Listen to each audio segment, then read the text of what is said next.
कशा पद्धतीनं या ठिकाणी मोठी गर्दी जी आहे ती अभिजित दिपके यांना पाहण्यासाठी म्हणा किंवा त्यासाठी झाल्याचं चित्र आपल्याला या ठिकाणी बघायला मिळतंय। मोठ्या प्रमाणावरती पोलिसांचा बंदोबस्त आहे आणि इथूनच अभिजित दिपके जे आहेत ते बाहेर निघणार आहेत। आपण हातामध्ये ज्यावेळेस अभिजित दिपके काही वेळापूर्वी अभिजित दिपके आतमध्ये आला आणि त्यांनी पोलिसांसोबत संवाद साधला। पोलिसांसोबत संवाद साधल्याच्या नंतर अभिजितनं जी परवानगी आहे आंदोलनासाठी ती आंदोलनासाठीची परवानगी पोलिसांकडनं घेतली आणि त्यानंतर आता अभिजित दिपके हे जंतर मंतर या ठिकाणाकडे निघालेले आहेत। आपण बघू शकतो मोठ्या प्रमाणावरती पोलिसांचा फौजफाटा जो आहे तो या ठिकाणी तैनात करण्यात आलेला आहे।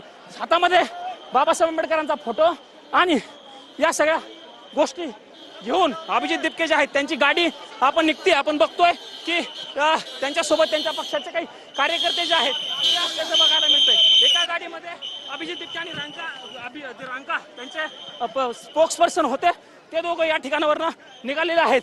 कुठल्याही पोलिसांनी त्यांना प्रोटेक्शन जे आहे ते या ठिकाणी दिलेलं। एक गाडी पोलिसांची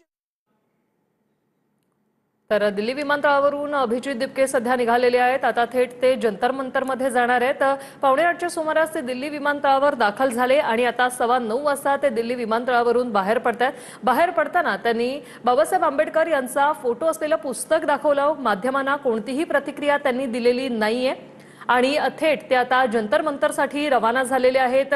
पोलिसांसोबत त्यांनी संवाद साधला, त्यांना आंदोलनाची परवानगी देखील मिळाली। राजधानी दिल्लीत आज या आंदोलनाची हाक देण्यात आलेली आहे। हातात बाबासाहेबांचं पुस्तक घेऊन दिपके हे आता मायदेशी परतले। जंतर मंतरवर आता कॉकरोच जनता पार्टीचा एल्गार पाहायला मिळणार आहे। संपूर्ण देशभरातून अनेक जण सध्या दिल्लीत दाखल झालेले आहेत। राजधानी दिल्लीमध्ये जंतर मंतरवर आज मोठं असं आंदोलन होणार आहे। दिपके आता जंतर मंतरसाठी रवाना झालेले आहेत। या आंदोलनाला आता परवानगी मिळालेली आहे।